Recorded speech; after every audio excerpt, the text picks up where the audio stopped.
Fire away, Marcus. Hello everyone, my name is Markus Proctor. I had the pleasure of meeting and interviewing Lucas Carlson. And he's one of the guys that at first you would never even know he existed. But he's the guy that really makes things happen. So I'm sure plenty of you have already used mobile applications, maybe used some Netflix here and there, right? So he's the guy that makes those applications possible. Because if you're familiar with software as a service, that's really basically the platform that users interact with, but what he does is he works on the back end of those platforms. He provides the platform for the platform, if that makes sense. So I never met Lucas in person. He's all the way in Washington State. I met him over Twitter.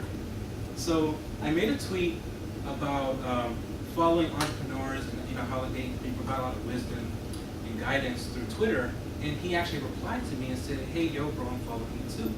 I thought that was really cool. I was like, it's so cool. So he followed me on Twitter, and I did a little bit more research on this guy, and I found out he is the freaking co-founder and CEO of AppFog. And that wouldn't make any sense to you, and this is a quick snapshot of his Twitter page.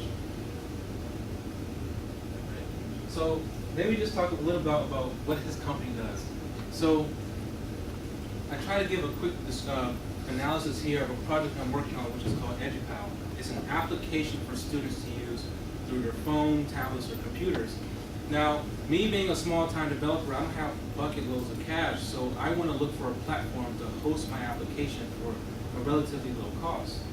So AppFog is between very, very expensive and very, very cheap. They place themselves in the market right in the middle, which is very, very strategic. So if you have thousands of dollars to spend on cloud hosting, you can go for Amazon Web Services. And if you're looking for very, very cheap stuff, like me, I go with Elastic. But AppFog, they place themselves in the market so that if you don't have a lot of cash, but you want a lot of oomph on your applications, you go with them.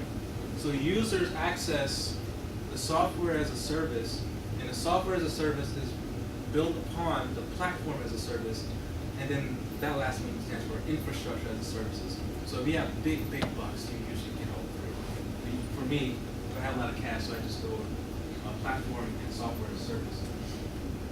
So that's just the diagram that shows, and that's his company, of course. So AppFog is a pretty big deal. He started his company around 2008-ish, and up to now, he's grown to over 100,000 developers. So I wouldn't be surprised if you guys have actually come across an application that's using his platform. So it's pretty cool. So I asked him, how in the world did you come across entrepreneurship and at what age? So he said around 12 years old, he was making dream catchers as a child, and his mom took him to a little store around the corner that bought and sold Native American goods. So his mom took him to that store, and they were buying his dream catchers. So he would make them at home, take them to the store to sell them. And that's when he kind of like realized, like, hey, this is cool, I'm being an entrepreneur. So through a lifetime of failures, I mean, you probably heard Gibb say he's been through 7, 10 companies. This guy has been through 30 to 40 startups, and almost 95, 98% of those startups have failed. So you can imagine not failing once, twice, but 35, 40 times. Somewhere along the way, you're learning a lot of stuff, and he did actually. So I love the way he described entrepreneurship. Yes, there's lots of failures, but it's an art form, it's a creation. And it's turning something that's dead, just an idea, into a vibrant and living company that makes money. It's very important. So of all of that failure, I asked him, what in the world did you learn to make you want to try it again and again and again? So he said some of the mistakes he's made was actually the common things that we do every day, which is we keep our ideas very secretive. We've heard about the last group say, you need to understand if your customer wants your product. Customer validation is very important. So don't be secretive of your ideas. Very, very, very few times do people actually make their entire career off a stolen idea. So you want to go out there and get a lot of feedback on your ideas before you waste money to build the best product that no one wants. Ideas are worthless. You are the worst judge of your own idea. You will think it is the best thing ever until until you ask someone else, and it's the complete opposite. So ideas are worthless, execution is everything.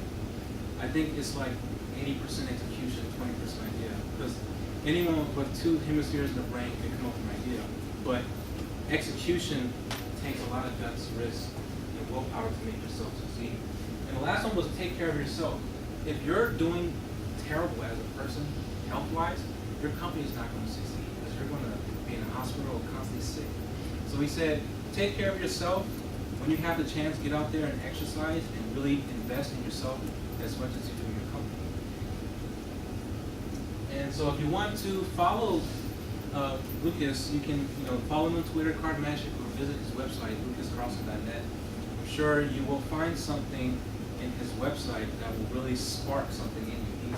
He's a writer, entrepreneur, philanthropist, and I forgot to mention he also sold his company at Bar for a lot of money. So there's lots of lessons.